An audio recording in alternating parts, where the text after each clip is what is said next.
India TV, आपकी आवाज। भाई देखिए, कई लोग तो ये भी चाहते हैं ईश्वर को धरती पे आ जाना चाहिए। नहीं, इसका जवाब, आपने सवाल पूछा, जवाब दे रहा हूं। मतलब अब देखिए, एक होते हैं मूर्ख, एक होते हैं महामूर्ख, और एक होते हैं बड़े घाघ। इन तीनों लोगों से बच के रहना चाहिए, इनका जवाब नहीं देना चाहिए। सर दूसरा ये सर भोपाली वाला जो आपका वो क्या मुझे नहीं, क्या क्या उसमें जो आप परिचय करिए आप। सर मैं Shubham Gupta news nation channel. जी। सर मेरा सवाल ये है कि आपका एक इंटरव्यू का हिस्सा वाला कौन सा, मुझे नहीं पता किसकी बात कर रहे हैं। नहीं, आप ऐसे बताइए। आप वो कह रहे हैं कि मैं कभी खुद को भोपाली नहीं बताता क्योंकि भोपाली का मीनिंग होता है होमोसेक्सुअल या नवाबी जो शौक। मैंने ऐसा बोला? मैं अपने को भोपाली नहीं बताता हूँ। हाँ। नहीं, आप कुछ गलत बोल रहे हैं। आपने कहा कि मैं भोपाली हूँ। अब मैं भोपाल से हूँ लेकिन मैं भोपाली नहीं हूँ। भोपाल से लेकिन भोपाली नहीं हूँ। भोपाली लोग जो होते हैं वो हम होमोसेक्सुअल। अच्छा, हाँ ठीक है, तो उसमें कोई ऐसी इतनी ज़्यादा आप लोगों को परेशान होने की बात नहीं है। एक किसी यार दोस्त के साथ बैठ के कॉन्वर्सेशन होता है, अलग अलग तरह के कॉन्वर्सेशंस होते हैं। कोई भी आदमी जो पढ़ा लिखा है इस बात को समझता है। और अगर आप पत्रकार हैं तो मैंने जब पढ़ा था आईएमसी में पत्रकारिता क्या होती है, और माखनलाल चतुर्वेदी जी की पुण्य भूमि में बैठा हूँ, तो गलत भी नहीं बोलूँगा और झूठ भी नहीं बोलूँगा, और आप लोग को खुश करने के लिए ऊट पटांग बात भी नहीं करूँगा, मैं सच बोलूँगा। मैंने सिर्फ इतना पढ़ा था, पत्रकार का सबसे पहला कर्तव्य होता है फैक्ट्स, रिसर्च करके फैक्ट्स पता करना, उसके बाद नैरेटिव। अब आपके सवाल में नैरेटिव पहले फैक्ट्स नहीं है, क्योंकि आपने खुद ही नहीं रिसर्च किया कि उसको तोड़ा गया है, मरोड़ा गया है, पूरा इंटरव्यू किस कॉन्टेक्स्ट में है, क्या बात चल रही थी, कहाँ से आया। और जहाँ तक बात है, वो आपने अगर बोला तो मैं आपको बता देता हूँ, उसमें कोई शर्म की बात नहीं है। जब मैं वो ये कॉन्टेक्स्ट दिया था, जब मैं यहाँ बड़ा हो रहा था, जब मैं बहुत छोटा था, आप शायद पैदा भी नहीं हुए होंगे, आप भोपाल का भाव भी नहीं जानते होंगे, तब की बात कर रहा हूँ। तब यहाँ पे ये अरेरा कॉलोनी और ये सब चीज़ें नहीं थी। ये मूलतः एक बहुत ही गरीब शहर था। यहाँ पे टांगे चला करते थे, ठीक है, आपने टांगे देखे भी नहीं, बैठे। अच्छा, आप भोपाल के ही हो? हाँ, तो टांगे आंगे यहाँ पे चला करते थे। क्या बम्बई में नहीं चलते, दिल्ली में नहीं चलते? तो ऐसा आपसे बात नहीं कर रहा हूँ, मैं सवाल सुनिए। देखिए, मेरी बात तो मुझे बोलने दीजिए ना, आप पत्रकार हैं ना, आप नेता तो नहीं है। इसको विवाद मत। अरे मैंने कहा भोपाल में टांगे चला करते थे, तो क्या गलत बोला इसमें? मैंने क्या गलत बोला मैंने इसमें? नहीं, हर पुराने शहर में चलते हैं, नहीं चलते उससे मतलब नहीं। मैं भोपाल की बात करूं, भोपाल में जब मैं यहाँ था तब चला करते थे टांगे। जब मैं आया था, मैं अपनी बात कर रहा हूँ, आपने मुझसे सवाल पूछा।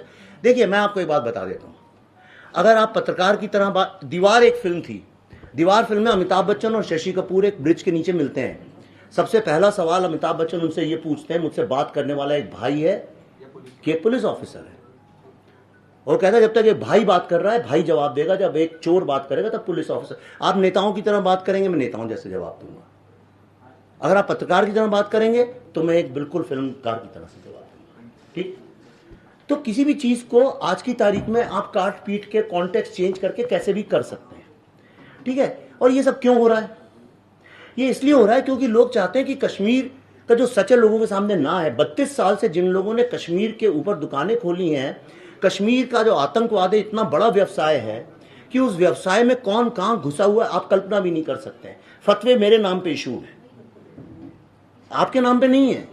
तो मैं कुछ सोच समझ के और जिम्मेदारी से ये बात कर रहा हूं। आज अगर पूरे विश्व में कश्मीर को सबसे सामने में लेके आया हूं तो कुछ तो मेरी भी समझ होगी। आज उनको ये पता है कि जो हम लेके आए वो सच है। हैदर के खिलाफ क्यों नहीं किसी ने आवाज उठाई? मिशन कश्मीर के खिलाफ क्यों नहीं उठाई? फिजा, फैना, रोजा के नहीं? इसलिए क्योंकि उनसे कोई खतरा नहीं था, वो तो टेररिस्ट लोगों की बात कर रही थी। नहीं, वही मैं आपको बता रहा हूं, आप गलत बात इसलिए कर रहे हैं कि पहले आप पूरा इंटरव्यू देखिए, उसका कॉन्टेक्स्ट समझिए, किस कॉन्टेक्स्ट में क्या बात हो रही है। मेरा मतलब था कि शब्दों का धीरे धीरे अर्थ बदलता जाता है। एक शब्द जो आज जो मीनिंग करता है वो 50 साल बाद नहीं करता है। उस कॉन्टेक्स्ट में बात है। जब मैं यहाँ आया था, भोपाल में जो झूठ बोलते हैं उनसे नहीं, जो सच बोलते हैं उनसे बात कर लीजिए। जब मैं 4, 7, 8 साल का था, भोपाल में आया था, भोपाली शब्द का वही अर्थ था। और आज जिस कॉन्टेक्स्ट में, आज जब मैं कहता हूं सारी, मैं तो ट्विटर में दिन रात भोपाल की बात करता हूं। भोपाल के बच्चे मुझे फोन करते हैं, सर आपने इतना गर्व करते हैं। मैं भोपाल के पोहे की पूरे दुनिया में बात करता हूं, लड़ता हूं इंदौर वालों से, भोपाल का पोहा बेटर है। मैं कहता हूं दुनिया का सबसे खूबसूरत शहर, मुक्ता जी आपने पढ़ा होगा, 50 बार इनको ही इंटरव्यू में बोल चुका हूं, लोगों से लिखता हूं, तो वो आप नहीं देखना चाहते हैं। पर एक टेढ़ा मेढ़ा करके किसी ने एडिट करके डाल दिया, उस पर आप उठा रहे। लेकिन आज भोपाली का शब्द, भोपाली का आज जो मतलब है वो है महिला का कल्याण, अच्छी सड़कें, शांतिपूर्वक यहाँ शूटिंगें होती हैं, शांतिप्रिय झील वाला शहर। भोपाली का मतलब है विवेक अग्निहोत्री। क्योंकि कांग्रेस उस पर प्रदर्शन कर रही है। करने दीजिए ना। अरे, जो काम करना है। सर हमें कौन सा उनसे वोट चाहिए हमें? जी हाँ, यस। सर मेरा सवाल था आप कहाँ से हैं, क्या नाम? Sir my name is Ananya Chaturvedi, I am from DNN news Bhopal. Sir मेरा सवाल आपसे Times now, Times. No sir, DNN news, I am from डेटियाना मीडिया। अच्छा जी।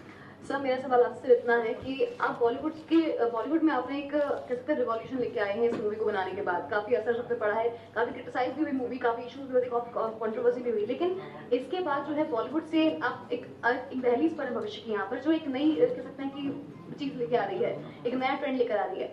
क्या जन कल्याण के लिए या जन सेवा के लिए इसके बाद आप चुनावी मैदान में उतरेंगे कभी, या चुनावी राजनीति कभी जुड़ेंगे आगे? क्योंकि अभी फिलहाल जो कॉन्ट्रोवर्सी चल रही है उसमें कहीं ना कहीं संभावनाएं तो हैं। अच्छा, तो देखिए ऐसा है कि पहली बात तो बॉलीवुड के बारे में मैं ज़्यादा जानता नहीं हूँ, ना मेरे दोस्त हैं वहाँ, ना मेरा उससे कुछ लेना देना है। मैं इंडिपेंडेंट फिल्म मेकर हूँ। कई लोग मुझसे बोल रहे थे, तो आपके सवाल में भी कहीं छुपा हुआ था ये कि बॉलीवुड में रेवोल्यूशन आ गया, उसे तोड़ दिया।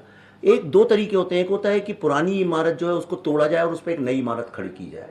मैं उस दलदल में फंसना नहीं चाहता था, तो मैंने उनके बगल में एक और बड़ी इमारत खड़ी कर दी। अब वो इमारत छोटी पड़ चुकी है, जिसको हम बॉलीवुड बोलते हैं। दूसरा बात, जहां तक चुनाव की बात है, मैं पहले भी बोल चुका हूं ये बात और फिर आज ऑन रिकॉर्ड बोल देता हूं। मेरी जो स्वतंत्रता है उसका कोई मोल नहीं दुनिया में, और मैं रिकॉर्ड पे बोल रहा हूं, आप सब रिकॉर्ड कर सकते हैं इसको। मैं किसी भी तरह की वोट बैंक पॉलिटिक्स का कभी जिंदगी में पार्ट नहीं बनूंगा, चाहे कुछ भी हो जाए। मैं पॉलिटिक्स के बाहर रह के पॉलिटिक्स पे जब बात करता हूं तो मेरी बात में बहुत ताकत है। आज मैं वो बोलता हूं जो मुझे लगता है, जो मैं बोलना चाहता हूं। लेकिन जब आप किसी पार्टी में पॉलिटिक्स करने लगते हैं तब आपको वो बोलना पड़ता है जो पार्टी आपसे बुलवाना चाहती है। तो मेरे को नहीं लगता इस उम्र में आके, इतने सालों के बाद, मैं उस स्वतंत्रता को किसी भी कीमत पे खो सकता हूं। आप मुझे शायद कभी मेरे जीवन में वोट बैंक इलेक्टोरल पॉलिटिक्स में नहीं देखेंगे। सर इसी के रिलेटेड एक और सवाल है। सर आपने मूवी में एक डायलॉग बोला, उसमें डायलॉग ये है कि सरकार आपकी है लेकिन सिस्टम हमारे हैं। इसका क्या अर्थ निकाला जाए? देखिए, इसका अर्थ यह है कि सिस्टम क्या होता है। इस्टेब्लिशमेंट वो होता है जो एक गेम के रूल सेट करता है। बॉलीवुड नाम की कोई जगह नहीं है, कोई ऐसा ऑफिस नहीं है कि आप अर्जी देते हैं और नौकरी वहां पे ले लेते हैं। पर बॉलीवुड कैसे चलेगा, इसके रूल 2, 3, 4 लोग हैं जो सेट करते हैं, जिनके पास सबसे अधिक ताकत है। और उन रूल्स को आप नहीं फॉलो करें तो आपकी बॉलीवुड में कोई जगह नहीं। हर जगह पे ऐसा ही होता है, कहीं पे भी।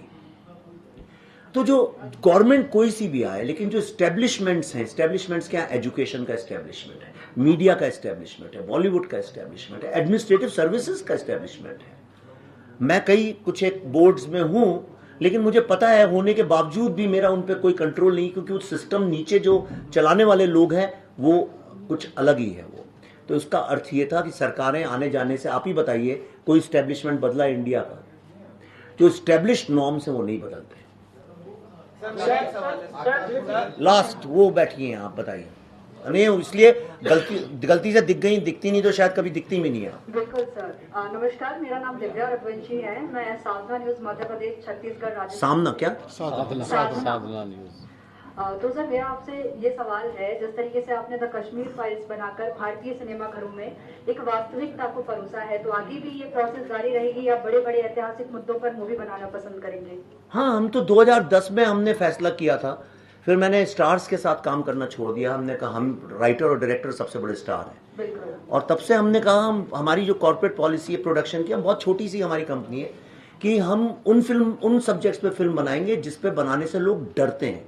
डरते वर्ड को अंडरलाइन कीजिएगा, जिससे लोग हिचकते नहीं, डरते हैं। तो वही हम बना रहे हैं तब से लगातार।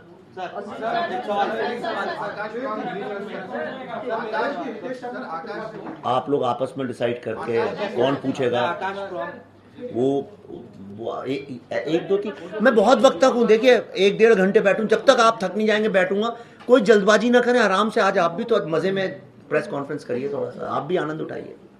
सर ये पूछ रहे हैं, ये पूछ आप पूछिए। सर मेरा नाम केयूर जैन है और मैं दैनिक भास्कर से हूँ। अच्छा। तो सर मेरा ये सवाल है, जैसा कि आपने कहा कि आप और मुद्दों पे मूवीज बनाएंगे, तो सर जैसे कुछ इवेंट्स होते हैं कि जो हाँ पता है हमें कि ये इवेंट्स हुए हैं और बहुत बड़े इवेंट्स हैं, पर सर देश में ऐसे कुछ छोटे इवेंट्स भी होते हैं जिनकी जो एक बहुत बड़ा इम्पैक्ट क्रिएट करते हैं और बहुत, तो सर जैसे एक मैनुअल स्कैवेंजिंग का बहुत प्रॉब्लम है, तो सर आप भविष्य में उसको लेकर भी एक फिल्म बनाएंगे? देखिए, मैं बहुत ज़्यादा सोचता नहीं हूँ कि मैं 3 साल बाद 4 साल, हमारी एक एक फिल्म बनाने में हमें 3-3 4-4 साल लगते हैं। अब जो मैं अगली फिल्म बना रहा हूँ, इसका काम हम लोगों ने शुरू किया था 2019 में, नहीं 2020 में, सॉरी। ये कब लगा, कोविड कब लगा? 20 में। हाँ, तो बस उसी वक्त अप्रैल में हमने शुरू किया था, कोविड लगने का 20। तो देखिए 2 साल तो हो ही गए हैं, एक टीम काम कर रही है उसके ऊपर। अब इस ये फिल्म बनेगी, शूट होगी, सब होगी, 2024 में जाकर रिलीज होगी, तो 4 साल गए। तो मैंने पिछले 2010 से लेकर 22 तक 12 साल में 3 फिल्में बनाई हैं, Buddha in a traffic jam, Tashkent files और ये। तो 4-4 साल में हम एक फिल्म बनाते हैं, ठीक है। तो हम जब एक फिल्म बनाते हैं तो उसी को तबीयत से बनाते हैं, फिर आगे पीछे नहीं सोचते। अभी अगली फिल्म जो बना रहा हूँ वो अनाउंस कर दी है ऑलरेडी, कई 1-2 महीने 3 महीने, वो खत्म करेंगे, फिर अगले सोचेंगे। अब एक बार जी आप आकाश फ्रॉम एक आईएएस एमपी कैडर के हैं नियाज खान, उन्होंने कई ट्वीट्स किए, आपने भी एक ट्वीट पर रिप्लाई किया था कि भोपाल आके मिलता हूँ। 2 सवाल है इसमें, एक तो उन्होंने जो फिल्म की कमाई थी उसको लेके बोला था कश्मीरी पंडितों को दान दिया जाए, और एक मुलाकात की बात थी, क्या मुलाकात पर सहमति बनी है? और जो उनकी मांग है भाई, अगर मैं आपसे कहता हूँ मुझे अपॉइंटमेंट दीजिए, तो सहमति मैं तो नहीं बना सकता हूँ, आप ही को तो बोलना पड़ेगा, हाँ आइए मिलिए घर पे, तभी सहमति बनती है। तो कहाँ से सहमति बनेगी? और जहाँ तक बात है, अब भाई सब राजनीति कर रहे हैं, उन्हें करने दीजिए, क्या फर्क पड़ रहा है। सर जी जी सर, मैं नीलम गोलबे IBC 24 न्यूज़ चैनल से, और मेरे लिए बहुत प्राउड मोमेंट है क्योंकि मैं भी IMC से ही पास आउट हूँ। अरे वाह, क्या बात है। सर मेरा क्वेश्चन ये है कि क्यों आपने बॉलीवुड की कई कमर्शियल मूवीज भी आपकी, अगर हम जिद देखे, जुनून देखे या देर दराना, जिद मैंने नहीं बनाई। अच्छा सॉरी, एक्चुअली मैं पढ़ रही थी उसमें, हाँ मेरा नाम लिखा था क्योंकि शुरू में मैंने शुरू की थी, फिर अनुभव सिन्हा जी, हम बना रहे थे एक थ्रिलर, अनुभव सिन्हा जी बनाना चाहते थे एरोटिका, तो मैंने छोड़ दी, फिर उन्होंने कंप्लीट की, पर मेरा नाम उन्होंने नहीं हटाया। सर उसके बाद फिर आपकी हम Tashkent file, the Kashmir files, sir आप बॉलीवुड के मेन जो कहते हैं मेन बॉलीवुड, उससे भी जुड़े रहे, उसके बाद एक टर्न लिया, पर जब भी द कश्मीर फाइल्स जैसी कोई मूवीज आती है, बॉलीवुड 2 धड़ों में बंटता हुआ नजर आता है। इस बारे में आपका क्या कहना है? क्यों जब भी अगर ऐसे कोई संवेदनशील मुद्दों पर फिल्म बनती है तो 2 धड़ों में बॉलीवुड बंटता नजर आता है? अभी मैं तो बॉलीवुड से नहीं हूँ, शाम को आएंगे बॉलीवुड के स्टार, आप उनसे पूछिएगा। सर इस पे आपका, मेरा बॉलीवुड से कोई लेना देना नहीं, मैं आपको सच बता रहा हूं। देखिए दोबारा ये सवाल, मेरा बॉलीवुड से कोई लेना देना नहीं है, मैं किसी को जानता नहीं, मैं किसी के साथ पार्टी करता नहीं। अक्षय भाई आएंगे शाम को, उनसे पूछ लीजिएगा विवेक जी से आप कभी बंबई में मिले हैं क्या? मैं कोई आपको बॉलीवुड वाला नहीं मिलेगा जिससे मेरा उठना बैठना मिलना जुलना है, वो कैसे काम करते हैं क्या करते हैं, मैंने उसके रिजाइन कर दिया था 2010 में। मैं इंडिपेंडेंट फिल्म मेकिंग करता हूं, मैं चाहता हूं मैं इतना सामर्थ्य आ जाए कि मैं कम से कम 10 से 15 अच्छे फिल्म मेकर्स को अपने यहाँ से मेंटोर करके, ग्रूम करके उनको सामने खड़ा कर सकूं। एक नए तरह का सिनेमा बने जो भारतीय सिनेमा जाने वालों के लिए हो। मेरा क्वेश्चन है, आपने कहा कि वो देश की राजनीति नहीं करना चाहता, लेकिन आपकी जो फिल्म है उसको भाजपा सपोर्ट कर रही है, कांग्रेस विरोध कर रही है। उमर अब्दुल्ला ने भी कहा है कि उनका जो चीजें दिखाई गई है गलत है, उसका कोई वो नहीं था, उसको सरकार नहीं थी, उसको लेकर आपका क्या कहना है? देखिए फिल्मों को, ये कोई पहली फिल्म तो नहीं जो टैक्स फ्री हुई है, इसके पहले तो यानी भारत में परंपरा रही है। नहीं आते हैं, उस पर भी आते हैं, बस खुल के बात करेंगे। छत्तीसगढ़ में गए हैं नहीं उस बारे में बिल्कुल बात करेंगे। आप बिल्कुल नहीं, जवाब नहीं दूं उनका, क्या बोलिए आप, जैसा आप आदेश दें, बात का जवाब दूं कि नहीं दूं, कि सिर्फ सवाल ही पूछे जाएंगे, जवाब भी सुन लीजिए। तो ऐसा पहली बार नहीं हुआ है कि किसी फिल्म को टैक्स फ्री किया गया है, ये तो कई दशकों से चला आ रहा है। दूसरी बात यह है कि जब गांधी जी ने एक फिल्म देखी थी रामराज्य, तो उन्होंने बोला था ये हर भारतीय को देखनी चाहिए, और तब कांग्रेस पार्टी भर भर के लोगों को सिनेमा हॉल में ले जाके, जो अंधे थे उनको भी ले जाके रामराज्य दिखाती थी। उसके बाद नेहरू जी ने एक गाने को पैट्रोनाइज किया, ए मेरे वतन के लोगों, उन्होंने कहा ये हर घर में बजना चाहिए। ऑल इंडिया रेडियो उसको आज तक बजाता आ रहा है। नेहरू जी ने बोला था मजरू सुल्तानपुरी मेरी बुराई करते हैं उनको जेल में डाल दो, उनको जेल में डाल दिया गया था। इंदिरा गांधी ने भी कौन सी फिल्म थी वो शहीद या कौन सी एक फिल्म थी मनोज कुमार की, उसको पैट्रनाइज किया था। सुनील दत्त साहब की भी एक फिल्म को किया था। मदर इंडिया को भी किया गया। हाँ नहीं, आंधी नहीं, मदर इंडिया को। और गांधी के वक्त में तो सारे सरकारी ऑफिसर्स को ये ऑर्डर था कि हर सरकारी ऑफिसर जा जाके सिनेमा हॉल में देखे। और इसमें कोई गलत बात नहीं है, ये सारे विश्व में होता है, ऐसा नहीं कि इंडिया में हुआ। आपको आश्चर्य हो रहा होगा, मोदी जी हैं इसलिए इसको एम्पलीफाई ज्यादा मीडिया कर देता है, लेकिन ये कहीं ना कहीं किसी ना किसी लेवल पे चलता है। ये जो फिल्म है इसका एक बड़ा ऐतिहासिक वो है। अगर आप ये कहना चाह रहे हैं कि ये राजनीति से चल रही, तो पहली बात आप लोग का रिसर्च थोड़ा कमजोर है। ये फिल्म 8 नवंबर के बाद अमेरिका में दिखानी शुरू हुई थी, तब भारत में किसी को पता भी नहीं था। अब जब इस फिल्म को वॉशिंगटन डीसी में देखा गया, तो जैसे इंडिया की पार्लियामेंट है, ऐसे अमेरिका में उसको बोलते हैं द कैपिटल। कैपिटल हिल पे है द कैपिटल। वहां पे हमारे और पल्लवी जी के लिए कांग्रेशनल रिसेप्शन रखा गया। उनके सेनेटर्स आए, कांग्रेसमैन आए, उन्होंने कश्मीर जेनोसाइड के बारे में इतनी बातें करी। अब आप बताइए कि मोदी जी ने अमेरिका की भी सरकार को खरीद रखा है? आप दीजिए जवाब। तो ऐसा नहीं है। और जो लोग जा रहे हैं, देखिए राजनीति की एक सीधी सी बात है, राजनीति की हवा उसी दिशा में चलती है जो जनता जनार्दन के मन में होता है।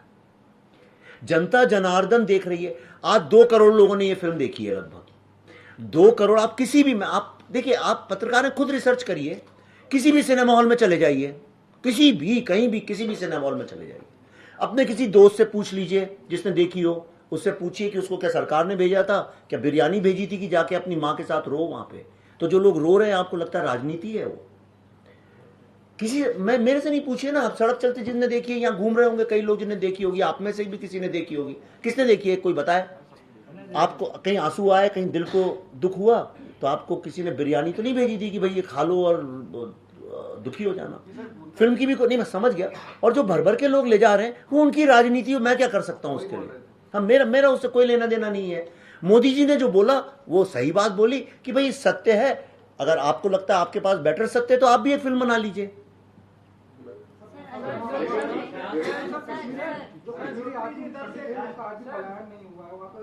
ये सवाल तो सरकार बताएगी, मैं कैसे बता सकता हूं? आज हर व्यक्ति हिंदुस्तान का नहीं, पूरे विश्व में ये सवाल अगर कर रहा है, कश्मीर जन जन की जुबान पे है आज इतना बड़ा डिस्कोर्स कि आप यकीन नहीं करेंगे। अमेरिका की जो सबसे बड़ी मैगजीन है, जो विश्व की सबसे प्रतिष्ठित मैगजीन, सबसे बड़ी लेफ्टिस्ट मैगजीन मानी जाती है, जो लगातार भारत को काऊ डंग ईटिंग सोसाइटी बोलते हैं, आज उन लोगों ने मेरे को मेल लिखा है और मेरा इंटरव्यू करने वाले हैं 6 पेज का कुछ एक दिन के अंदर।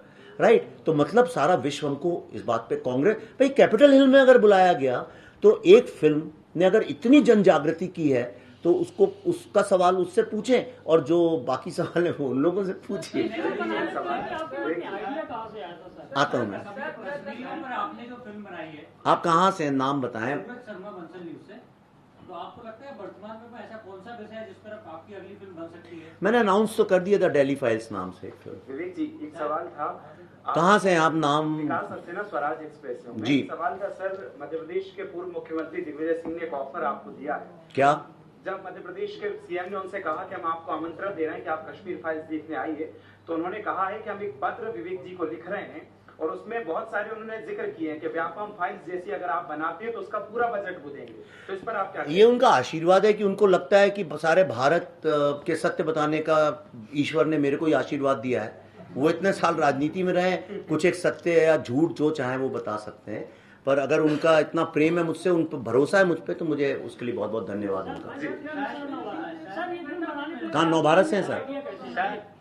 सर ये आइडिया पता नहीं, जब कुछ होना होता है दुनिया में तो वो कुछ अच्छा होना होता है, तो वो जो सबसे बड़ा उपासक होता है उसको भगवान माध्यम बना लेता है। मैं सरस्वती का उपासक हूँ, शायद इसलिए मुझे उसका माध्यम बना लिया।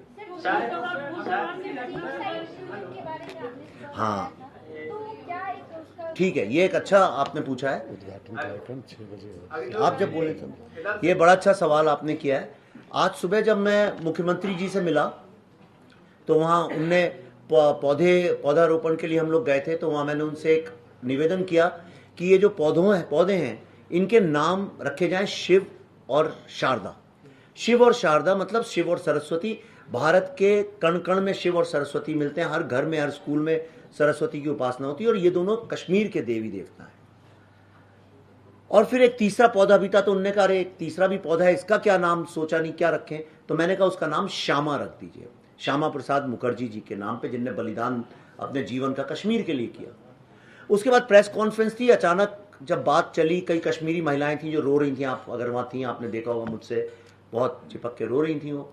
तो मेरे दिमाग में एक ख्याल आया, मैंने उनसे बोला मुख्यमंत्री जी से कि सारे विश्व में होलोकॉस्ट म्यूजियम्स हैं, और मैं अभी गया था रिसेंटली 2-4 में अमेरिका, तो होलोकॉस्ट म्यूजियम जो हैं वो इतना बड़ा टूरिस्ट अट्रैक्शन भी है, पर आपको याद दिलाते हैं कि आइंदा कभी दोबारा किसी का शोषण इस तरह से ना हो। तो मैंने कहा कि क्या ये संभव है कि मध्य प्रदेश की भूमि में, भोपाल में एक जेनोसाइड म्यूजियम बना सकें, और वो जेनोसाइड म्यूजियम इतना बड़ा मानवता का प्रतीक हो कि कोई भी व्यक्ति दुनिया में आतंकवादी भी हो तो उसके अंदर घुसे, बाहर वो एक अच्छा मानव बन के निकले। अब मैंने ये बात बोली, लेकिन मुख्यमंत्री जी ने वहीं के वहीं बोल दिया कि आपने सुझाव दिया, ये हम कर रहे हैं, और भोपाल में ही ये जेनोसाइड म्यूजियम बनेगा। और मैं निकला, गाड़ी में बैठा, 5 मिनट में उनके मंत्रालय से, उनके ऑफिस से मेरे को फोन आया सेक्रेटरी साहब का, और उन्होंने कहा कि आपका क्या है ये सब, और हम इसको कर रहे हैं, और ये ऑफिशियल है, इसको आप पॉलिटिकल बात ना समझें। और उनने हमको उस पर आगे कार्रवाई हो गई। हम इतनी तेजी से भागते हैं कि हमने अभी तक बहुत कुछ उसमें आगे कर भी दिया है, तो ये बहुत जल्दी हो भी जाएगा।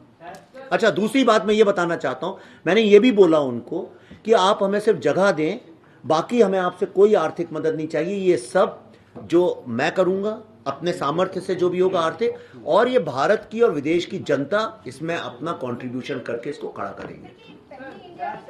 ये विश्व का पहला जेनोसाइड म्यूजियम होगा जी, जेनोसाइड म्यूजियम बोलेंगे इसको।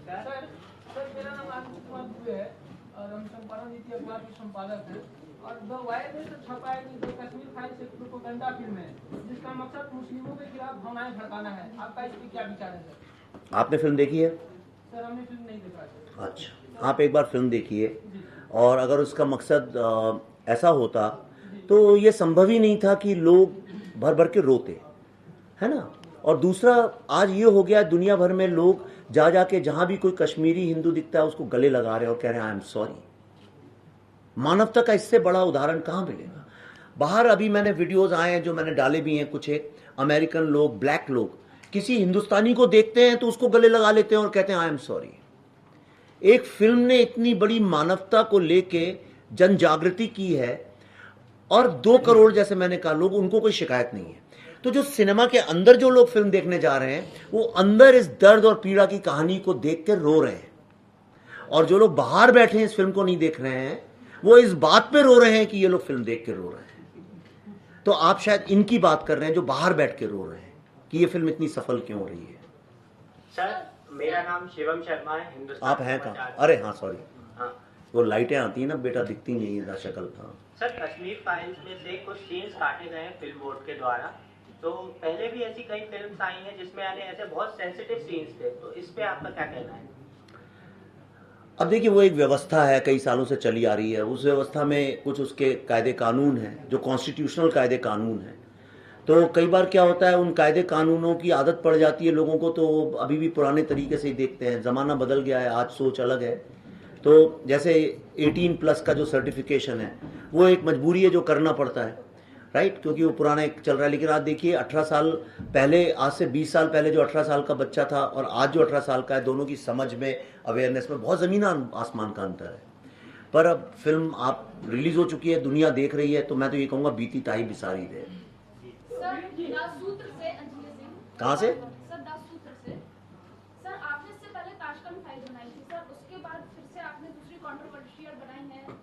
इसमें कंट्रोवर्सी क्या है? क्या कंट्रोवर्सी है?